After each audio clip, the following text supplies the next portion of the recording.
কোরবানির ঈদ যতই ঘনিয়ে আসছে ততই জমে উঠছে রংপুরের গরুর হাটগুলো। শহরের প্রাণকেন্দ্রে অবস্থিত বৃহৎ লালবাগ গরুর হাট এখন যেন এক উৎসবমুখর জনপদ। চারিদিকে গরুর হাম্বা ডাক, ক্রেতাদের দরদাম, বিক্রেতার ডাকাডাকি আর চোখ ধাঁধানো গরুর পসরা। দেশের বিভিন্ন জেলা থেকে আসা খামারি ও গরু ব্যবসায়ীরা তাদের সেরা গরুগুলো নিয়ে হাজির হয়েছেন হাটে। দেশি জাতের পাশাপাশি শাহিওয়াল, ফ্রিজিয়ান ও চিতলগাই জাতের বাহারি গরু নজর কাড়ছে ক্রেতাদের।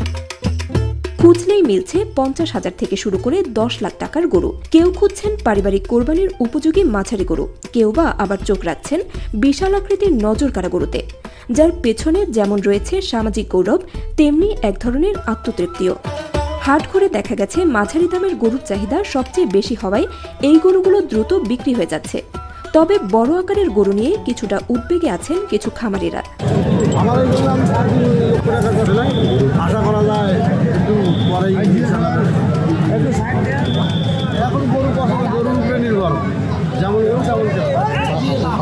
তাদের ভাষায় বড় গরু দেখতে আসেন সবাই, কিন্তু কিনতে চান কম দামে। অন্যদিকে ক্রেতারা বলছেন এবারের বাজার আগের বছরের তুলনায় অনেকটাই হাতের নাগালে।